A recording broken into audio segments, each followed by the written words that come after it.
Hello, everyone, and welcome to Hit and Hustle from IrisSportsDaily.com. I am your host, Greg Flamong, and with me, as always, is Jamie Uyama, Jamie University, and I happen to be joined today by Irish Sports Daily, Drew Mentock. We are going to be talking about the surprise announcement that Jack Swarbrick will be stepping down at the end of, I think it's the calendar year of 2023. So he'll be stepping down. Pete Bevacqua, the chairman of NBC, is going to be stepping in. Former Notre Dame student, a former Notre Dame walk-on punter under Lou Holtz in 1993. Wapu Nation, stand up. So he's going to be coming in as the Notre Dame athletic director, and we are going to be talking about that. This is a special show, guys. We don't normally record 3 times in a week, and certainly not on a Friday, but we are here to talk about that breaking news. And then we're going to talk to Drew about the 9 Notre Dame freshmen that are coming in. They're moving in today. They start their time at Notre Dame. So if they weren't an early enrollee, they're coming in now. We're going to talk to Drew about that as those guys get matriculated into the university and what they could bring to the football team and all that fun stuff. So thank you, everyone, for tuning in. If this is the first time you're catching our show, please hit the like button, hit the subscribe button, hit the notification bell, Jamie. We went over 6,000.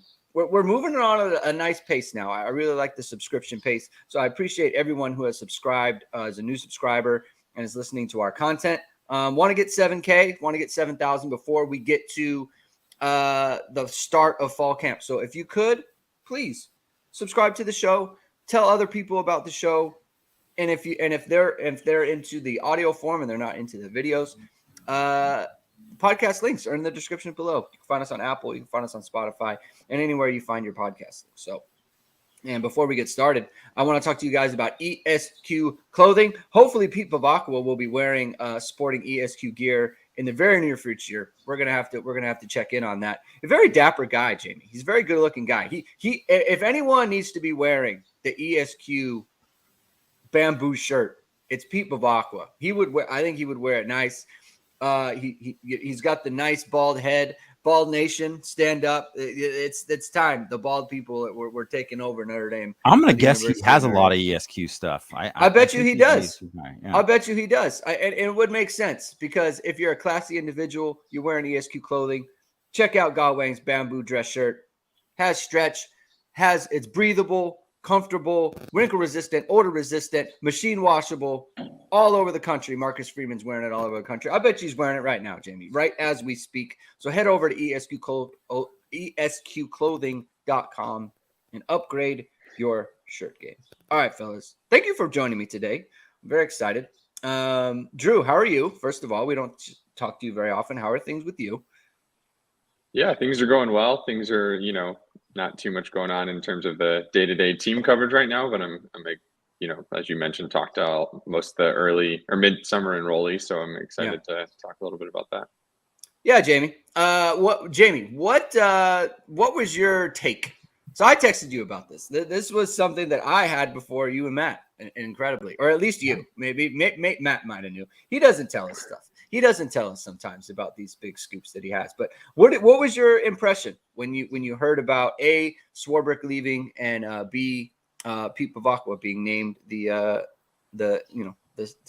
successor to Swarbrick?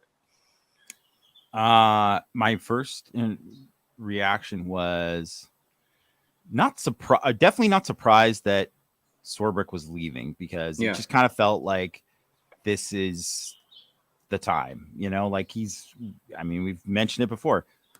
He's not young, right? He's been around for a while. He's in his 70s. Even if he, because I guess it's mentioned specifically, he's not retiring.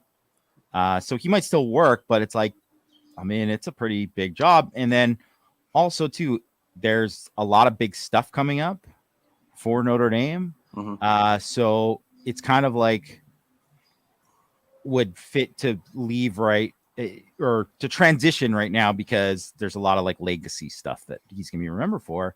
And then I guess I was a little bit surprised that they had a thing where it's like, oh, they had the guy in place. Mm-hmm. But I also think that's really smart, and also feels like a Swarbrick type of move. He the one thing you can say about him is that he, in general, I think this is probably part of his legacy, is that he was a guy who thought a couple steps ahead with a lot of moves that he made. Mhm. And I think this is kind of another example of that. And I also think, at the same time, I think Swarbrick did a great job. And I also think it's probably like a good time to have a change and have somebody new as they make that transition. Drew, what when I say Jack Swarbrick to you, what it comes to your mind in terms of, I guess, legacy? Like what do you think of when you think of Jack Swarbrick as a Notre Dame athletic director?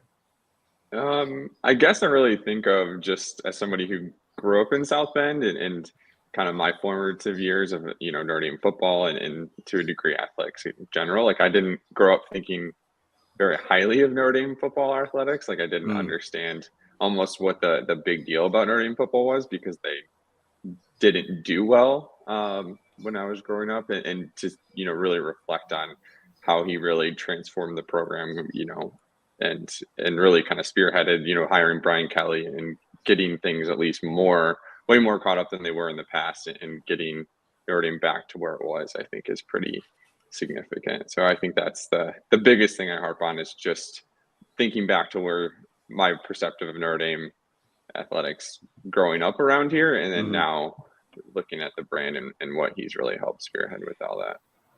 Yeah, I think the way BK left has kind of colored that whole situation. But the BK hire was, and it is a big deal that they never won a national championship, as the football program didn't, right? Like the women's basketball won a national championship, lacrosse just won a national championship, men's baseball went to the College World Series, right? Fencing is like a dynasty, right? Like they're an incredible fencing school. Put it on the brochure, but like but the BK thing, the way it ended kind of colors that. But I think we have to remember, like when he came in, the hires post Lou were all failures. They were all like Davey did not work out. We have to lump George O'Leary in there. Like he was a hire, like that happened, right? That obviously did not work out. Ty Willingham did not work out. Charlie Weiss did not work out. Like that, there was no longevity there. There was no sustained success, and they had to grow from there. IT 6900 says women's soccer has been going good as well. Absolutely. So that's something to point out. So they needed some stability. They needed to make a good hire in football. I think Brian Kelly was right. Third year, you're playing for the national championship. Fiesta Bowl, multiple trips to the college football playoff, multiple undefeated regular seasons.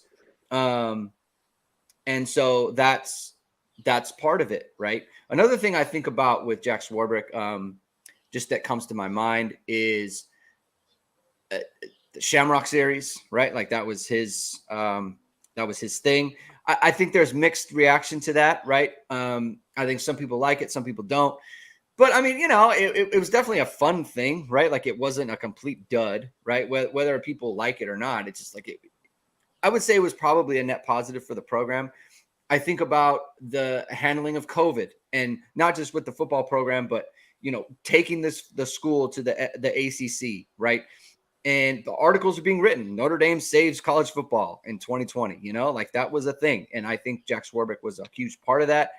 And I think, it's one of those things, Jamie. It's like the famous quote from Batman or Dark Knight, where you say, or maybe it's just a quote, just generally, but like you either you live long enough to die a hero, or you live long enough to be the villain, right? And I think if Jack Swarbrick had retired, this had happened last year after he had just hired Marcus Freeman, and the way that all handled the transition. If he had announced his, this move last year, I think he would have been looked at so much more positively. But now that he's on the heels of the way the OC search went and that whole thing, like I think that has really colored the way people think about. Oh yeah. No way, dude. I don't Jamie, think that. Jamie, I think those are stupid message board people. But that's the point. But Jamie, those are like the small minority of like the vocal minority. Jamie, I don't see that at all. Jamie, what do you mean you don't see it? Of course he's the OC people. No one's going to be writing about Jack Swarbrick and be like, man, that OC search. That is like a blip on the radar for his like total resume at Notre Dame. It's like nothing. It is really nothing. And I think if anyone is focusing on that, I think it's just so stupid. I can't even begin to say how stupid that is. I'm not saying it wasn't like a screw up, but it was like what people will talk about with Jack Swarbrick, and what they should talk about is, like you said, here's Kevin White. George O'Leary, they didn't vet him. Big mistake. Then they hired Ty Willingham. Even worse mistake. Just horrible. Kevin White also gave Davey the big extension right before they fired him. Huge mistake. Kevin White hired Charlie Weiss. Give him a huge extension. He hadn't even finished his first year. Give him a 10-year extension. Huge mistake. The guy, he even though I think he's probably like known as like a good administrator, like as what he did at Duke and Arizona State and stuff before that, people were like, oh yeah, he's like a guy, like his sons are like athletic directors now, right? Like he's considered like a smart guy, whatever. He was a colossal failure at Notre Dame, and Jack Swarbrick hired Brian Kelly. Like Drew said, all those years, how people viewed Notre Dame as a football program, they didn't view it very favorably. Like, unless you like grew up being someone as you root for Notre Dame, no one kind of thought of Notre Dame as anything. Like, whatever you think about Brian Kelly and how he left and all that kind of stuff, it ended up being a great hire for Notre Dame, because he ended up he literally, like, they were irrelevant and he brought them back to relevancy, and that's totally a fair thing. And but really, like, in that coaching hire matters more than anything. You could say, like, there's things you could say about Swarbrick. It's like, man, he should have fired Bray or should have pushed Bray out earlier. The OC search, whatever, all that kind of stuff. But no, all the stuff that's going to be remembered is he hired Brian Kelly. He also did the deal with the ACC, which I think now in hindsight, you could say that was a pretty smart deal, a very good deal to get out of the Big East, do that, get into the ACC. I mean, Notre Dame has dominated the ACC in football in the recent years. They've dominated for like 6 years, basically. Like, they've lost like 2 games against the ACC in 6 years. And it's been good for other sports too, as they've won other like conference championships there. It's worked out pretty well. It's like kind of a fit just overall. And what the main thing that he leaves with is he hired the transition of Marcus Freeman. So it's a wait and see. You got to see how that all fills out. He hired Micah Shrewsbury. Certainly seems like a good hire right now. You got to look at those things. But the big thing is, and it's not even something that's going to happen while he's still there, is the 12-team playoff. He basically was the main power broker for that. That secured Notre Dame's independence. That's the thing that has kept that will keep Notre Dame independent. That's what he's going to be remembered for. Anyone who's bringing up the OC search, get out of here. Like, those people are idiots. They don't, like, if that's what you're thinking about Jack Swarbrick, you're like, man, he really blew that OC search. Like, it's I mean, yeah, it's a bad thing on the list, but it's like 10 years from now, it won't even make the list. Yeah. To add to what you said too about kind of talking about Kevin White and the contracts and stuff, like, and with how Brian Kelly left, like, I don't think we'd be looking that favorably if he'd given Brian Kelly that deal he got at LSU as, a guy in his early 60s. Like, he knew, because Kelly wanted, was trying to get that type of thing from Notre Dame before, like a big extension, and they just extended him. So I think he was smart enough to be like, we're not going to sign a 10-year huge deal that we can't get out of again, like they had in the past, even with the guy who had sustained success here. So I think he's kind of been savvy like that as well. I mean, at the time, I think that was the sentiment. Like, I think people, when it was like Brian Kelly is rumored to go to LSU and can like Notre Dame match, I think most people thought, don't, like, let him go. Like, because it had been a number of times at that point where it's like, hey man, stop doing this thing with the leverage stuff. Like, we already did that, And so I think people agreed with him. Like, no, let it go. And I think Swarbrick had there was I don't want to say it was his quote because he wouldn't have said this, but it was like someone intimated like, hey, go forth. Same thing with Reese. Like, we're not going to match. Like, it's not about matching. If you want to go to Alabama, then go to Alabama, right? We've already given you a ton of money. So, and I think people agreed with that. Yeah, but I just think how many ADs would have caved, Oh yeah, for sure. I think most would have, and I think in hindsight, he had the perspective to be like, no, we're not going to make this type of commitment right now. So, and look, he had the name Savvy Jack, like that was his nickname, and that's a positive, right? Like that's a positive thing. A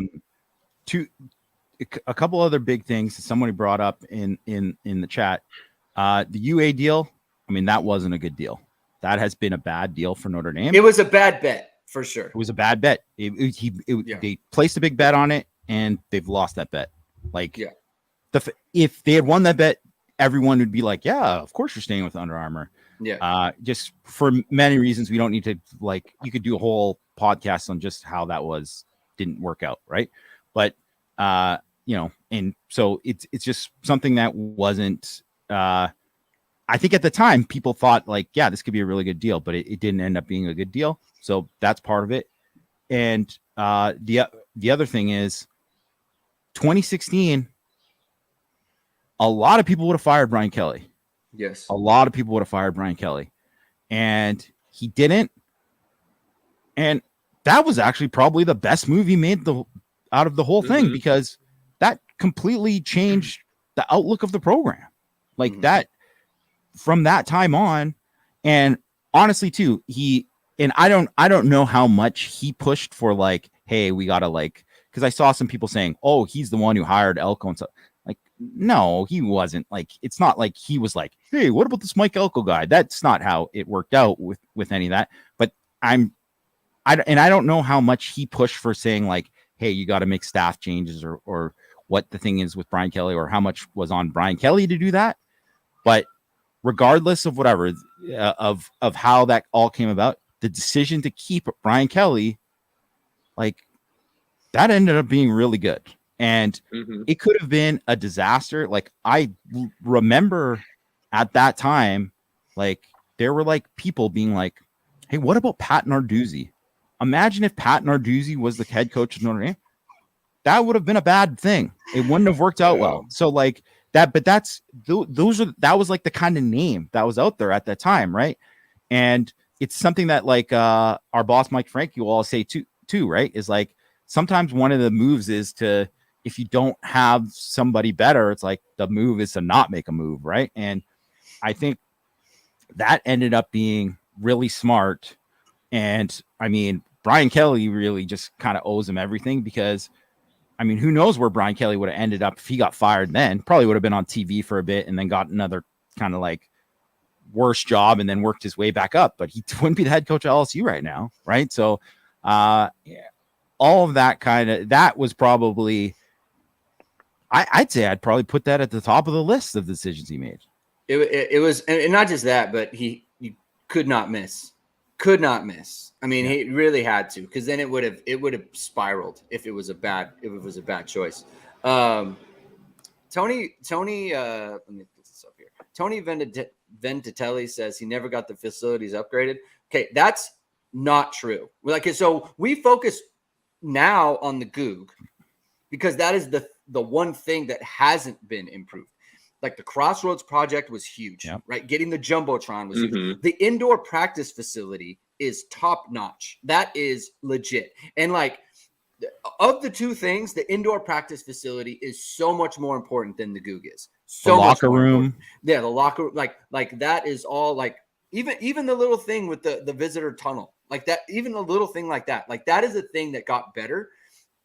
That is what they did to like I said, indoor practice facility is so much more important than the Goog itself, because you use that every single day. The weight room, I mean, that has all been upgraded. So that part is not correct. And just the Crossroads project and the IAC, that's over $500 million in upgrades. Just those two things he's done. So that's that's a lot of money that Yeah. he was able to get allocated to football projects or football adjacent projects at least.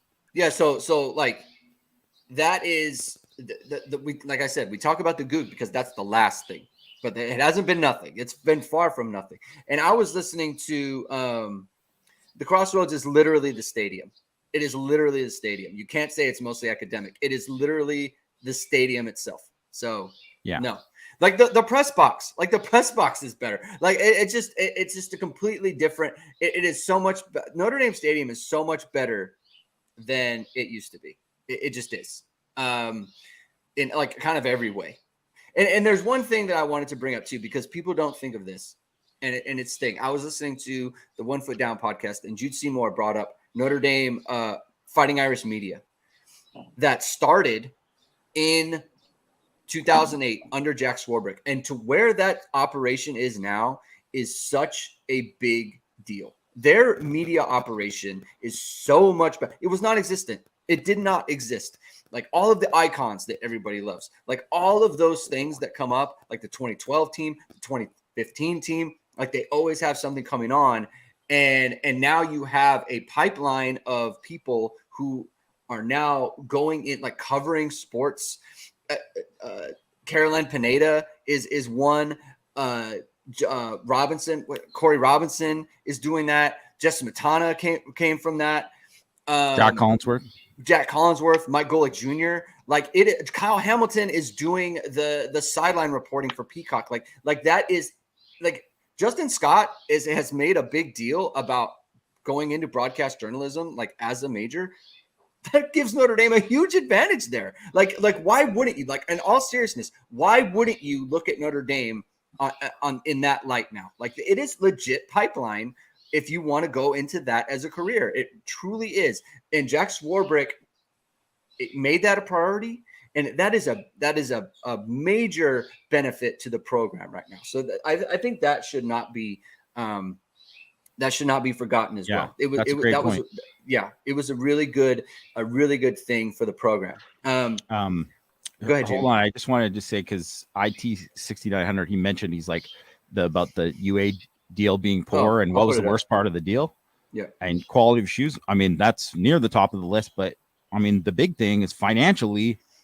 The deal was too long. So I think this is something that a lot of college programs have learned, is like signing those really long deals. Like the ACC is now in trouble because they signed a way too long of a broadcast deal. But the UA deal, the shoe deal was too long. So they could have been able to like renegotiate after 5 years or whatever and got more money. And then the other part is they took stock, and the stock went down. Like it wasn't something that like it was like a bet on UA as a brand, and the bet failed. Like it lost, right? Yeah. So that's the one thing. It's like they expected at that time, and it's true. Like at the time, people thought UA was going to be pushing Nike, like that was going to be a real thing, and it just didn't happen. Yeah. It didn't happen for various reasons, right? So that is the main thing. But I guess we could also use this to kind of like transition into the next thing, because I would say another thing that if you were going to talk about with Swarbrick was, so it's obviously he continued the NBC deal, and I don't think that was a bad thing to have them as like a broadcast partner or anything. Like I think, generally that has been pretty good for Notre Dame. But also too, if you look at that length of the deal, and that's one of these things too, why people are like, man, maybe Notre Dame has to join the Big Ten, because they weren't getting paid enough for multiple years now, where they haven't been getting paid enough from their broadcast deal. And that's something that I imagine like Swarbrick will kind of still be involved in this next thing with Bevacqua as well, obviously, who worked for NBC. And like, I mean, I would say it's probably a pretty good indicator that NBC is going to continue to be a partner with Notre Dame, and they'll probably get a pretty good deal out of it. But I think, yeah, so that's kind of like what, and that's also too one of the reasons why Bevacqua is a hire, because there's that's the way. And if you look at like all these like conference commissioners and stuff like that now too, and most of these guys, they're like have ties in media and like in broadcasting, whatever, because this is what that's what matters. Like those deals.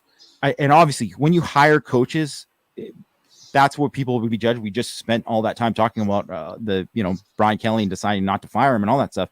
But these kind of like broadcast deals and these other deals, like the apparel deal, like those are big things coming up that Swarbrick, I'm sure, will still kind of be involved in because, he's still going to be around. But I'm sure Bevacqua is kind of be the guy who makes the main decision or whatever, along with, Father Jenkins or whatever. Right. So that's why you hire Bevacqua, is because you expect him to be this business guy who's going to make those really good, favorable deals for Notre Dame. And if he doesn't get really great deals for Notre Dame, then you would say, wow, that wasn't a good hire. But the whole reason why you're trying to, this looks like it's going to be, I don't want to say a home run hire, but like a really good hire for Notre Dame. Forget the fact that he's an alum and somebody who obviously has a great affection for the program. That is awesome. Like that has this affection for Notre Dame and really loves Notre Dame and Notre Dame athletics and the university and the mission and all that kind of stuff. That's important. But a lot of people feel like that they got to be, this guy is in position to make these kind of deals that can set up Notre Dame for years and years, like a decade or longer. Right. So it's going to be really, really important. Well, I think it's interesting too about Bevacqua is not only did he, was he just with NBC, but he also, as the president or the CEO of the PGA, negotiated deals with NBC Sports on behalf of the PGA. So he already has literally done broadcast deals with NBC and then went to work with them. So he really kind of covers all ends of that spectrum. So it's not like he's going to be new to that aspect of it either. And I think, Jamie, you kind of brought this up yesterday. There's having worked with the PGA and like the deal that Drew just brought up, Jimmy Dunn, who's been in the news a lot lately, like he is on the board for the PGA. I mean, he is a major player for the PGA. So they will probably already have like a really good relationship. And obviously that's good, right? Like Jimmy Dunn is a Notre Dame alum. Pete Bevacqua is a Notre Dame alum. Like that is important when it comes to, funding for things and NIL and the Goog, which we are kind of now hearing it. We could get some news about that very soon. Right. And it's interesting that, Notre Dame has recently hired Marcus Freeman, recently hired Nael Ivey, recently hired a baseball coach, recently hired Micah Shrewsbury. Right. The hires essentially have been made. Now, granted, you don't know how these things are going to work out. There could be something you got to replace somebody at some point before you might imagine so. But like you said, Jamie, there are deals up now that need to be. Is the apparel deal, the Nike contract, and so the Goog, NIL, like it's things that maybe Swarbrick is like, I don't need to be involved in that. Let's get someone else in here, and that's going to be his specialty, and he can do that. People are talking about Nike. I hope one of the first things I thought when I heard this was, oh, Nike coming. Like, cause I did not think that Nike was going to be an option. Anytime there's a previous relationship, and it's just, and not just that, but there is a inherent bias on Swarbrick's part, just in the fact that he already made a deal with UA, right? He already met, like, going away from them is kind of saying like, yeah, I made a mistake. Like you just have a bias to like, hey, I want to be right. I want to win this bet that I made, and Pete Bevacqua doesn't have any doesn't have any ties to Under Armour and those decisions or anything. Like he'll come at it with a kind of a fresh look. It's like, is this good or is this not? And so I thought this made it a lot more likely that Nike would happen. That fires me up.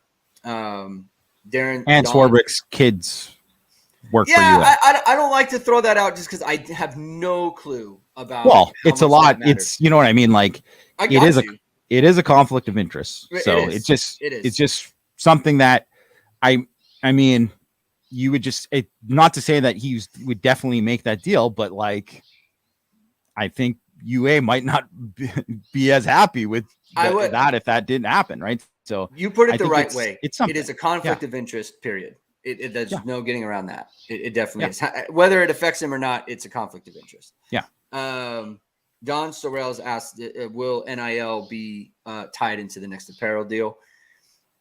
I would think they would like it to be in some form, right? I mean, Notre Dame is in the business of making NIL a part of like legitimate business dealings, right? And that's what you do when you apparel deal, whether it's UA, whether it's NBC, something like that.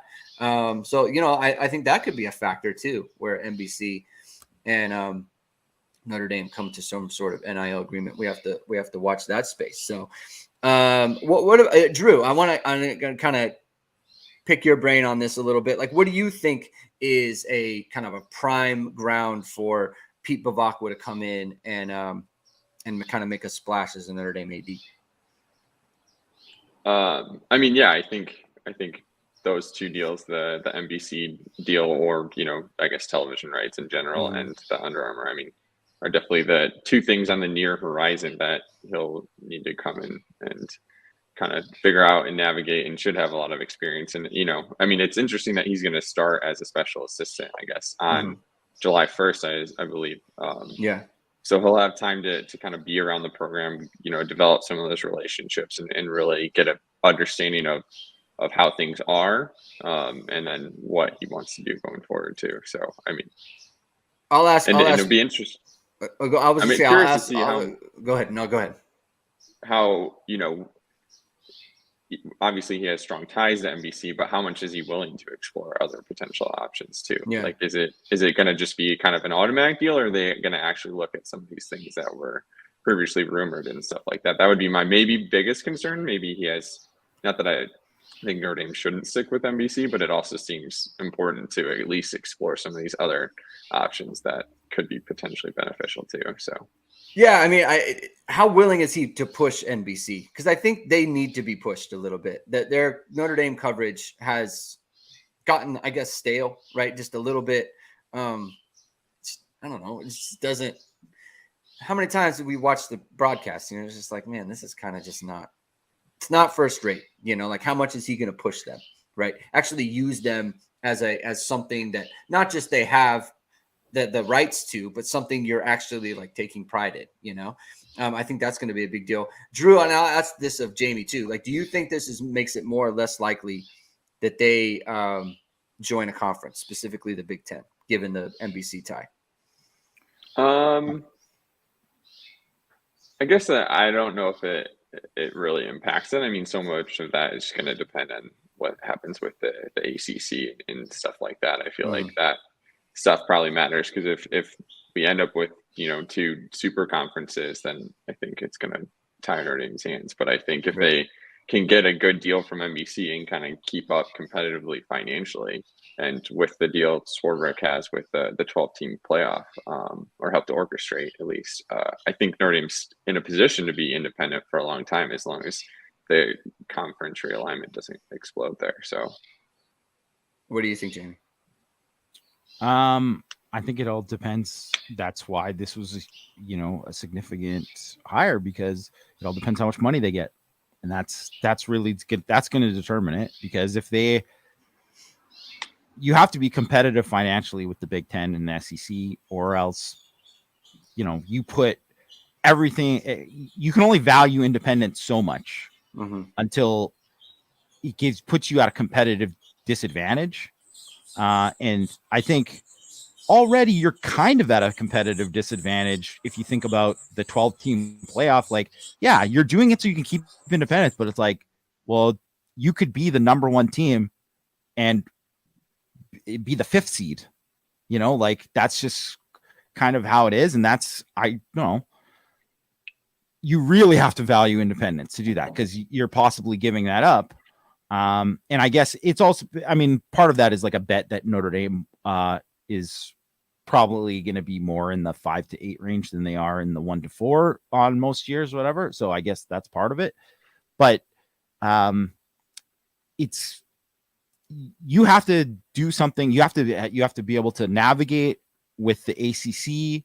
You have to navigate this deal and how much money they're going to get there in order to stay independent. That's the thing. And that's why, when you saw like Bevacqua, I can't remember if he just was quoted or if he was asked about it or how that, whatever, but he just said like, yeah, he likes being independent, but it's like, he wasn't like, we're staying in, because it's stupid to say that we're staying independent, because they might have to go into the Big Ten. Like, that's something that could happen. Which is also why too. And I think what Drew brought up about like, the NBC thing, it's like, if you have to kind of look at like, I mean, I don't know. I have no idea what's out there in terms of like, there hasn't been a ton of talk, and I don't think we're going to hear like a lot about like Amazon came and offered this amount. We're not going to probably hear any of that. It's just probably just going to happen when it happens. But like that, getting a really good deal there, enough money to say like, hey, we don't have to join the Big Ten, or doing it to the point where you're like, okay, well then if we do join the Big Ten, this is how much extra we get, whatever. Yeah. Like that is going to be important. I mean, I think it's definitely an advantage for him that he knows, before it was like, maybe he would have been involved, but like he would always be looking out for the best interests of NBC. And now he's on the other side and he's looking out for the best interests of Notre Dame. And he knows the kind of the inner workings of NBC. Like he knows what buttons to push, right? He knows what they can afford. He knows what they can afford. He knows what is important to them, right? Like he was in charge. He was the chairman of NBC. It's not like he was in sales or something. Like he really knows. So it's I think the odds of Notre Dame getting a very good deal from NBC definitely went up in that regard. And that's why I think, as a former player, his predilection is to stay with as an independent, right? I think everyone, like everyone affiliated with Notre Dame kind of leans that way. I shouldn't say everyone, most people, I would imagine. So I think that the chances of getting a really good deal from NBC went up. And I think that just makes me think the chances of them staying independent went up also. But like, as Drew mentioned, like there's a lot of things that are, will happen outside of his control.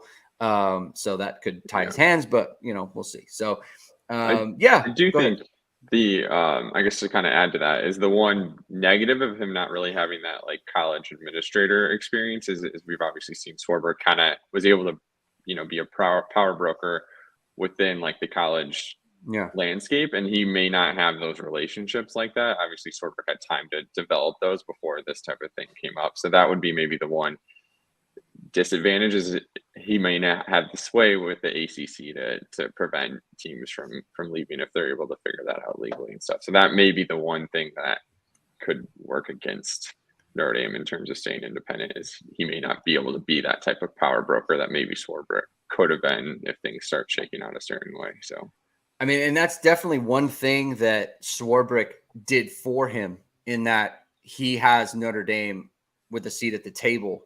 I mean, you're talking about an athletic director sitting around with a bunch of conference commissioners, like that's something that Swarbrick has, that situation he's left for him. And that is because imagine if he wasn't there, you know what I'm saying? Like imagine if Swarbrick didn't have those pre-existing relationships and Pete Bevacqua was trying to get a seat at the table at that point. Notre Dame already does, and so that's a big deal. That's another part of, Swarbrick being able to just get in the room that he has now passed on to Pete Bevacqua. Anything else from you, Jamie, on this topic? I don't think so. I think we pretty much covered quite a bit there. I mean, we did go 40 minutes on it. So we did. But I think it deserved it. It's a big thing. It's big. It's a huge deal. And I think it's important to talk about, like, I guess the last thing I'll just say is that I think there's always going to be people that it's one of those jobs. It's like being the head coach of Notre Dame.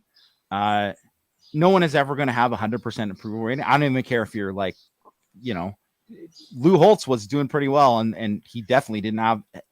People think all this fondly of him now, but he did not have 100% approval rating at the time.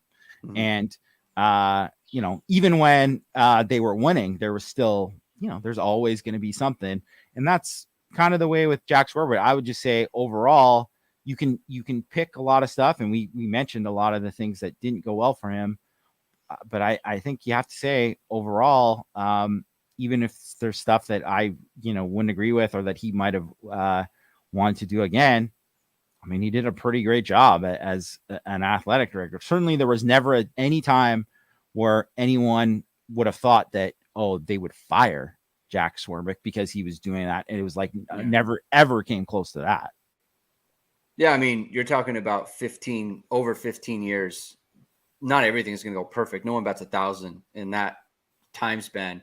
Not even just the football team, like the state of Notre Dame athletics period is in a very good place. I mean, he did a very good job, right? Like I see a lot of good riddance stuff. Like, come on, man. Like, no, like he did a very good job as Notre Dame athletic director, regardless of what you think about like the Goog or the OC search that was referenced before. Like those are little things in the span of a decade and a half where Notre Dame is in such a better place across the board than when he showed up.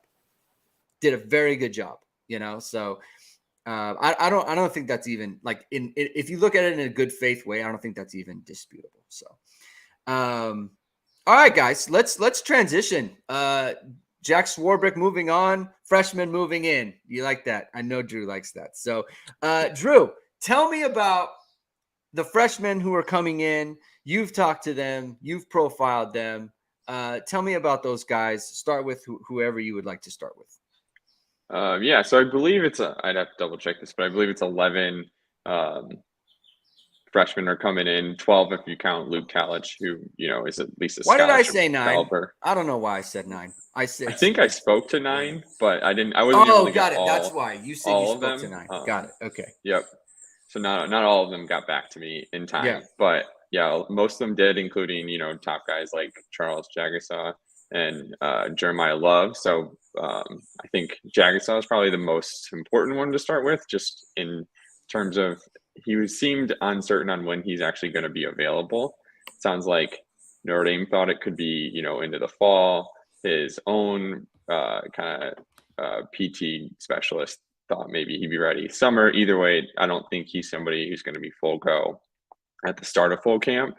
His weight's also a little bit up because he dealt with a knee injury. I think it was an LCL and ACL issue or meniscus that he had to get cleaned up. But the main thing was the LCL, which you don't necessarily always even have to have surgery on, but obviously he did. So I think he said he was up to about 325, 330.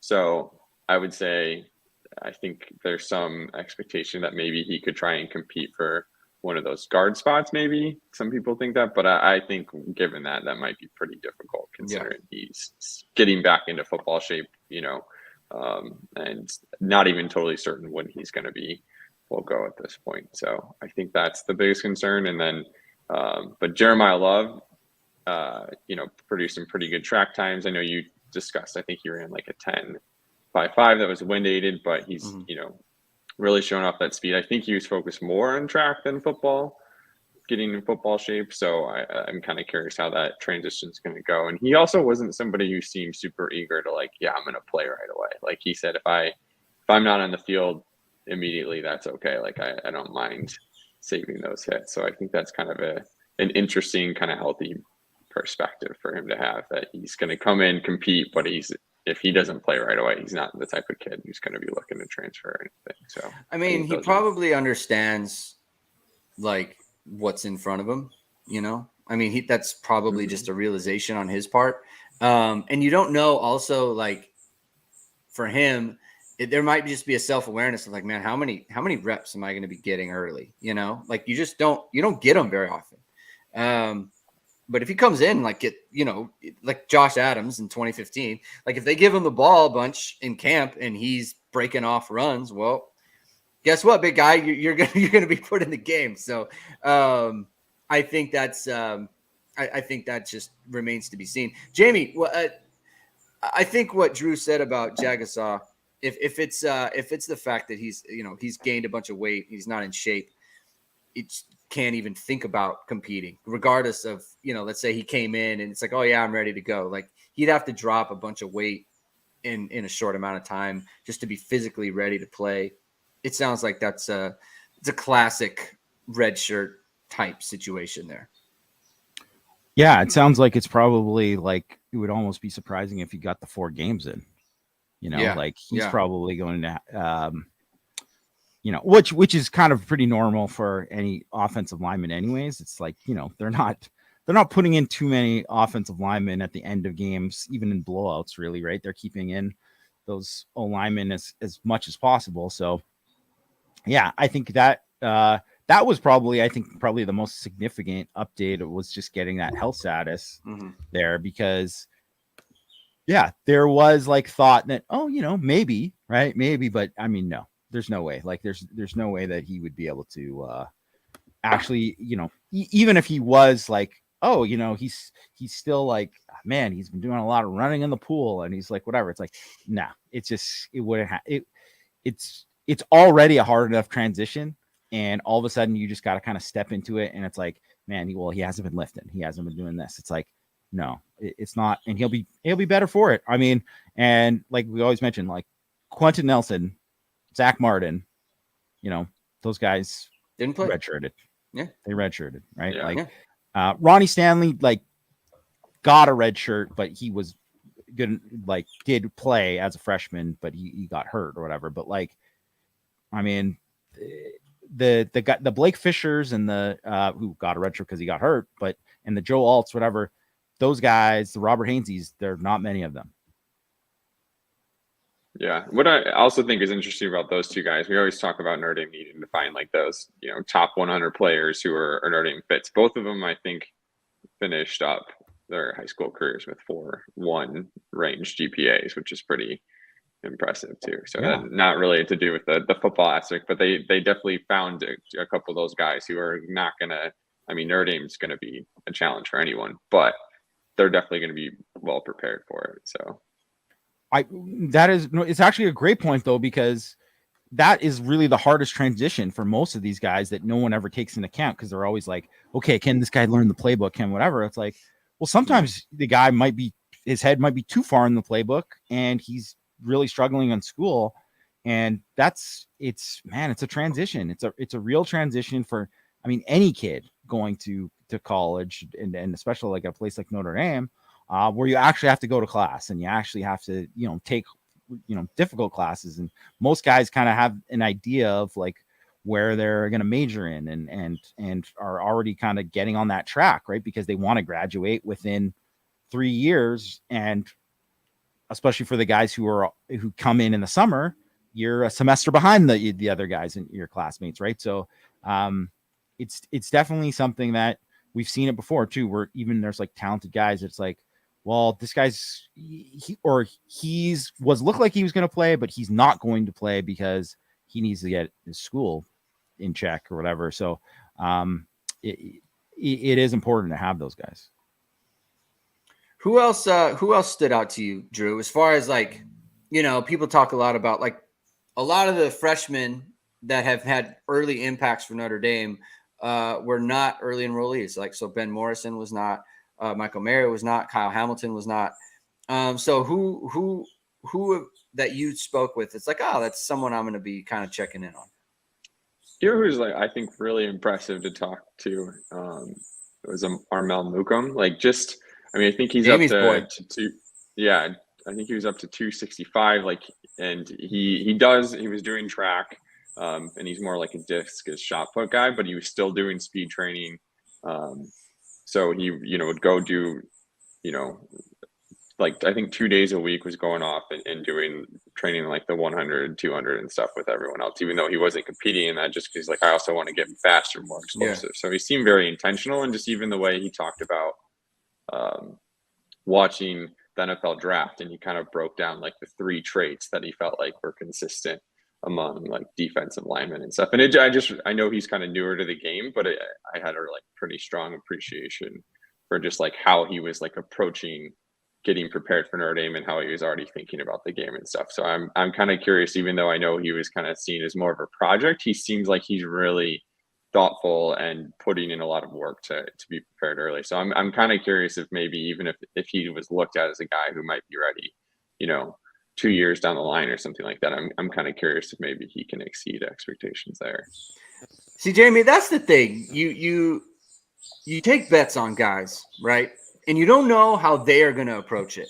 Like, so when Drew says like, oh, he's intentional and he's taking notes on the draft and their traits and he's working with the sprinters, like that's sort of just like extra stuff. No one needs to do that. No one needs to. No one is going to tell you, hey, like the way you get good at Notre Dame is you need to be studying the traits of the NFL draft. Like no one will say that. Notre Dame will send you a workout packet, right? All the extra stuff is your own drive and your own willingness to be a great player.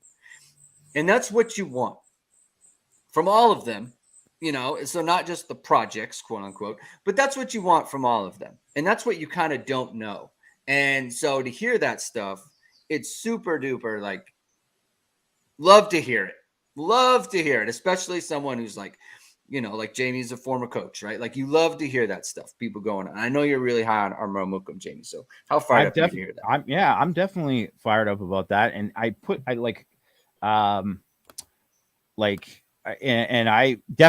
was taking note of when I read Drew's update on him, and because I had put like a few months ago that he would be kind of my like sleeper guy to be someone to play early. Even though, like you would say, like depth chart wise, and like you said, just experience in general, he is has less experience. But for all the things that Drew said, how he's kind of approaching this, that's important. Also, he hasn't lived at home. He moved to go to the U.S. to play, and so he's been living away at home. It's not going to be as big of adjustment as it is for him as it is for some other guys. Same with Devin Houston, another guy who's a Canadian, right? Like Sean Seviano. That's another thing when we were talking about him. It's like football's obviously important to these guys, or they wouldn't be like moving to another country to try to get a scholarship, right? Like that is something that's very clear because that just doesn't happen all the time, right? So so that's something to think of too, is like he's already kind of like been part of that adjustment. Football is important to him. It's obviously like not just the intentional stuff, but just from what happened to him, like him deciding to make that decision to go and pursue that, like that is important. And I just think like he's just one of these guys that first of all, it was a fantastic take by Al Washington, fantastic evaluation, because he was like ranked 1,000. People were ripping it. Go back and read my Film Don't Lie at the time. There were like people who were like just ripping, like, why are we even doing this now? Like, why don't we just take it anyway? This is the Keon Keeley replacement. And it's totally, first of all, it's completely unfair to him. And also he doesn't play the same position as Keeley, so it's not like the same thing. But that was just the reaction of him at the time. And then all of a sudden he's like, he had a great senior year. He bumped up. Like I bumped him up to a 4-star after senior year. I believe, top 24/7 Sports had him in their top 200, right? Like he really like made a significant jump, and he's putting the work in to do that. So I just think his ceiling is super, super high. And I would, if I had to bet, I would say he's not going to play this year, because I just think it's, it's hard. And it just in terms of it's a hard position to come in and play as an 18, 19-year-old kid. And it's also something where, they have pretty good numbers, right? Like what are the odds that he's going to play over Nana Osafo-Mensah? Probably not good. You're talking about a guy who's a 5th-year guy who's played a lot of football for Notre Dame. He's probably going to get reps over an Armel Mukum, just based on all the like being a man and having that experience and all that kind of stuff. But he'd be a guy 100% like if you're looking at some of these guys in the summer coming in, it wouldn't be shocking if he was like, oh, he was like a surprise of camp. It wouldn't be shocking to me. Yeah.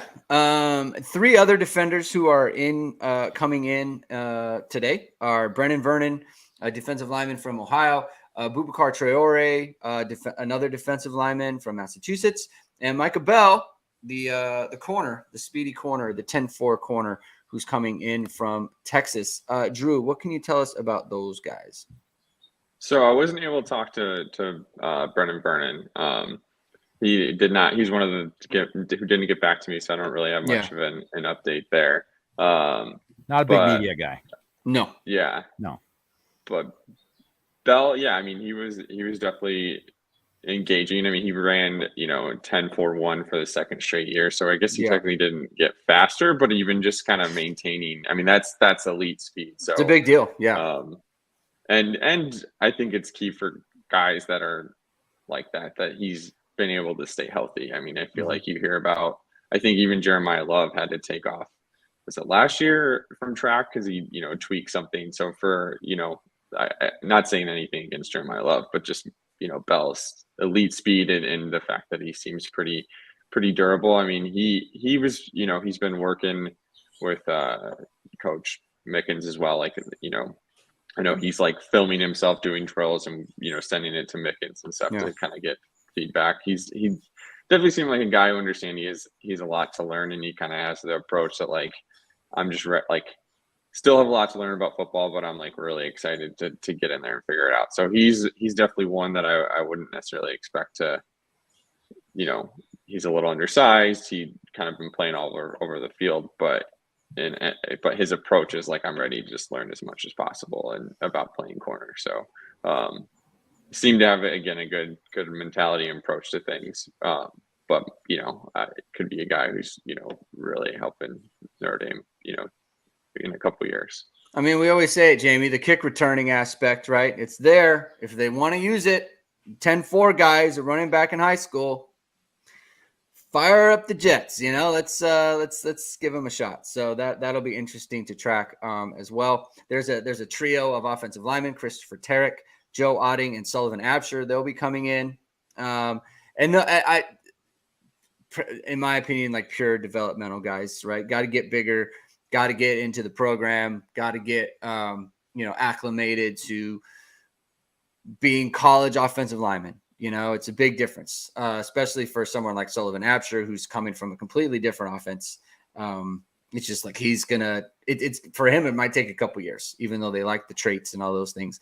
It might take a little bit. Caleb Smith, wide receiver, the only one now, so we don't have to keep trying to give him like a different kind of name to differentiate himself. He's an interesting one, Jamie, just in terms of just like, hey, if he comes in and is fast and wins vertical, he could have a role, right? Like you could just find, the Notre Dame has always found ways, right? Whether it's Chris Brown, whether it's Will Fuller, just get a fast guy out there. Kevin Stephenson, get him out there and let him run around. What are your thoughts on those guys, Drew? Yeah, Caleb Smith is another one I didn't actually get to interview, but he had to move our interview date up because he was going to go work out instead. So I guess from a football perspective, that's probably the right priority. So I know he's putting in the work there. Honestly, Sullivan Absher was probably my favorite of them to talk about. He's a super engaging teenager, I guess. And he did basketball, and they had like the most wins that they've ever had in a season. And then he's actually a golfer right now, which is kind of interesting. But he's not surprising, drives the ball like 300, 305, he said. But he's been keeping up, that he's the one who really went through, like they have that team builder app. So he kind of really broke down what they're doing on a day-to-day basis, through Notre Dame. And he said like, he signed his NIL or NLI at like 7:30 on National Signing Day, and like within an hour and a half, like Coach Bayless had him signed up for this app and ready to get started and work out. So I think him and a lot of other guys have been, kind of going through some of those Bayless, strength stuff. Obviously not the same as being on campus, but he's definitely one of several guys who, been putting in that type of work. And then Chris Tarek, kind of similar. He plays lacrosse actually, which was pretty surprising given the fact that he's up to like 305, 310, I think. But he plays for one of the top lacrosse schools in Illinois. I don't think he starts, but I also don't think he like played lacrosse, every year growing up. So that's pretty, and he stayed on top of those Bayless workouts too. So he's been doing lacrosse and, working out for Notre Dame stuff like 4 days a week. So I know he's kind of also another one of those developmental prospects, but he clearly doesn't seem afraid to put in the work to get better, and clearly must be in pretty good shape if you can do that type of running and working out on a week basis. I mean, it certainly speaks to the size. athleticism that they would see. I mean, if he's going to be a lacrosse player. I mean, what do you think, Jamie? Tackle, move, tight end? No. I mean, I think he's definitely a guard, but I think I remember reading that about the lacrosse part for him.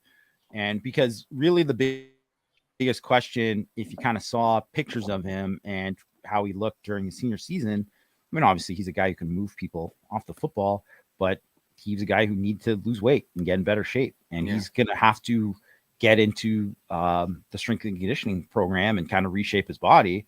And that starts with losing weight, for the most part, because he was probably like 320 something or whatever and was too big, right? Too big. Like it wasn't a good 320. So, and I don't expect him to be like a good, 320 right away or whatever, but you get that head start. That's important. It's super important because the guys who show up that are in terrible shape, like very few guys who show up when they show up in that summer and they aren't taking it seriously. Like they're like, so Jeremiah Love says like, I don't expect like, whatever. I'm not going to set any expectations for going to play, but he's like running track. He's in great shape, whatever things academically.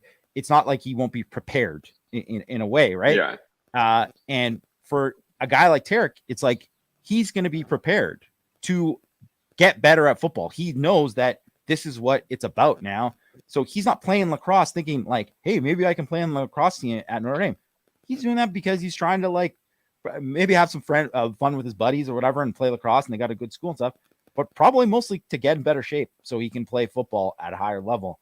And that's awesome to me. To me, that sells me way more on Chris Tarek and like what kind of player he's going to be, because I think we've seen it a lot with guys at Notre Dame and just throughout college football. But, specifically, there's definitely been guys at Notre Dame who there have been guys who haven't taken that seriously and they didn't work out.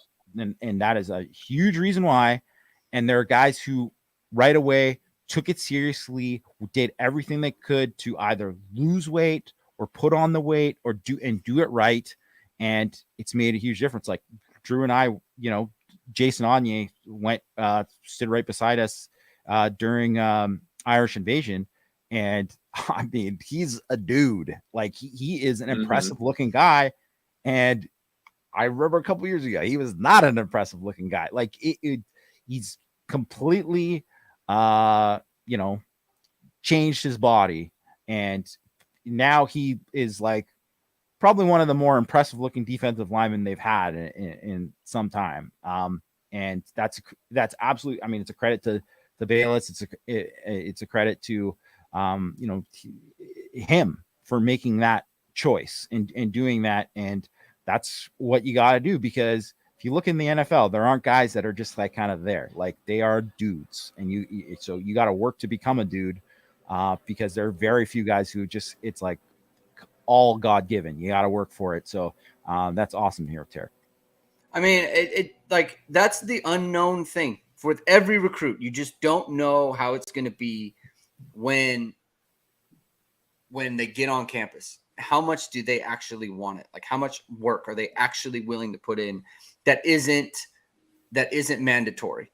A lot of the time, if it's just the mandatory stuff, that's where it doesn't work out, because there's so much time. Like when you're away, like when you go to college, it's a shock, like how much time you have like to yourself.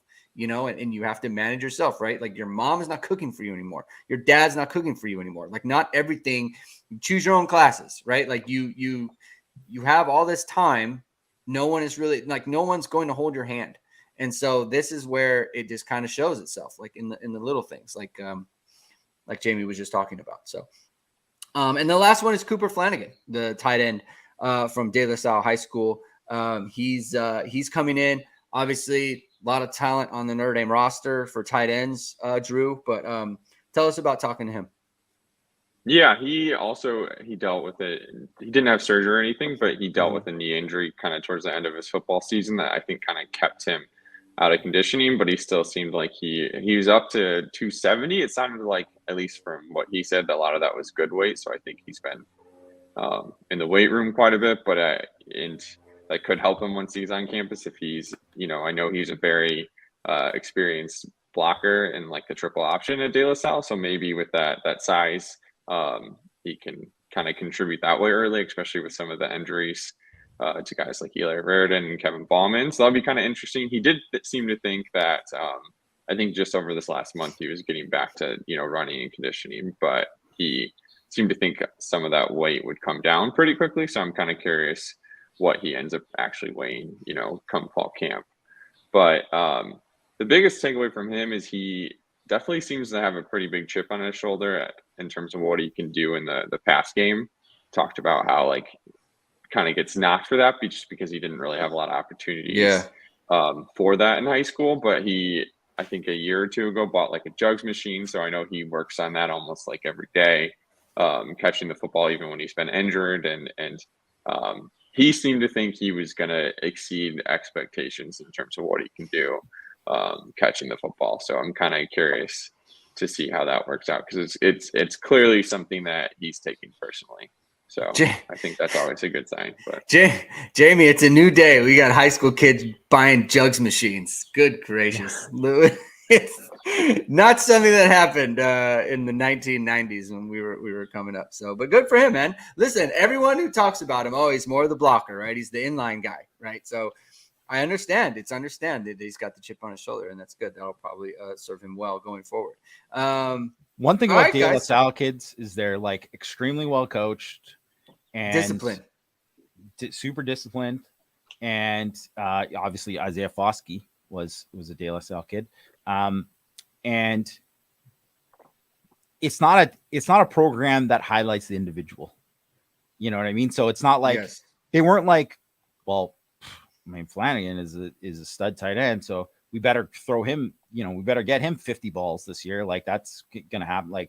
That's not how they do it. Right. So, he's in a way, he might be somebody who could end up being not that, Foskey was, he had a pretty good rating. I think I gave him a 92 or whatever, but he was more of a low 4-star for a lot of people. Mm-hmm.